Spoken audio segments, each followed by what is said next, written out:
আজ এই প্রথমবার বাড়িতে রান্না করছি এই চাটনি, কিন্তু আগে অনেকবার খেয়েছি অনুষ্ঠান বাড়িতে কিংবা অন্য কোনো বাড়িতে, কিন্তু নিজের বাড়িতে করা হয়নি। তাই ভাবলাম বাড়িতে যখন আনারস এনেইছে তাই জন্য চাটনিটা তৈরি করে নিলাম।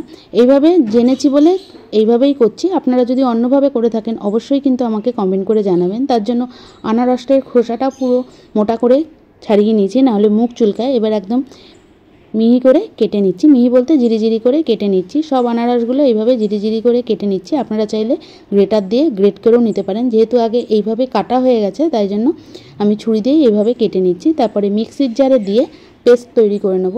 তাই বলে এতগুলো আনারসের কিন্তু চাটনি করব না, এর থেকে অর্ধেকটা নিয়েই চাটনিটা তৈরি করব। এবার মিক্সির জারে নিয়ে পেস্ট তৈরি করে নিচ্ছি। পেস্ট না করলেও হবে, বারবার বলছি গ্রেটার দিয়ে গ্রেট করে নিতেও পারেন।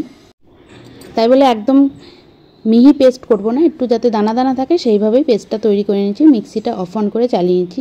এবার গ্যাসে কড়াই বসিয়ে দিয়েছি, দিয়ে দিলাম বেটে রাখা আনারসটা দিয়ে মিক্সির জার ধোয়া জল সামান্য পরিমাণ দিয়ে দেবো।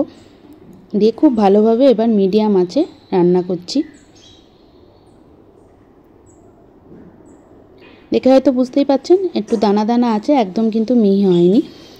এইভাবে আরও 3 থেকে 4 মিনিট মতো সিম আঁচে রান্না করছি। প্রথমে মিডিয়াম আঁচে দিয়ে রেখেছিলাম, তারপরে সিম আঁচে রান্না করলাম। এবার যেই আনারসগুলো এইভাবে কাটা ছিল সেই কাটা আনারসগুলোই চাটনির মধ্যে দিয়ে দিচ্ছি। আপনারা চাইলে একদম একটু ছোট ছোট মোটা করেও কেটে নিতে পারেন। যেহেতু এইভাবে কাটা ছিল আমি এইভাবেই দিচ্ছি যাতে দেখার সৌন্দর্য লাগে।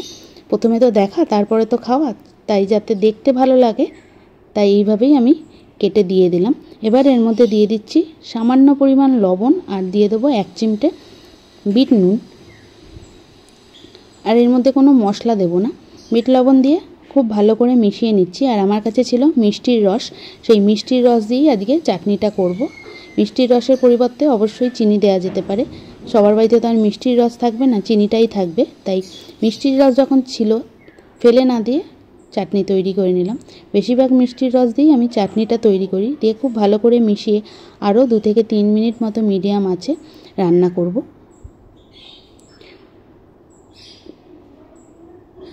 আস্তে আস্তে ফুটতে শুরু করে দিয়েছে। এবার এর মধ্যে দিয়ে দেবো বেশ খানিকটা ভেজানো কাজু কিশমিশ দিয়ে আরও কিছুক্ষণ মতো ফুটিয়ে নেব।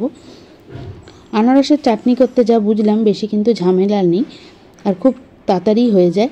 এবার কাজু কিশমিশ দিয়ে আরও কিছুক্ষণ মতো নাড়াচাড়া করে আমি গ্যাস বন্ধ করে দেবো।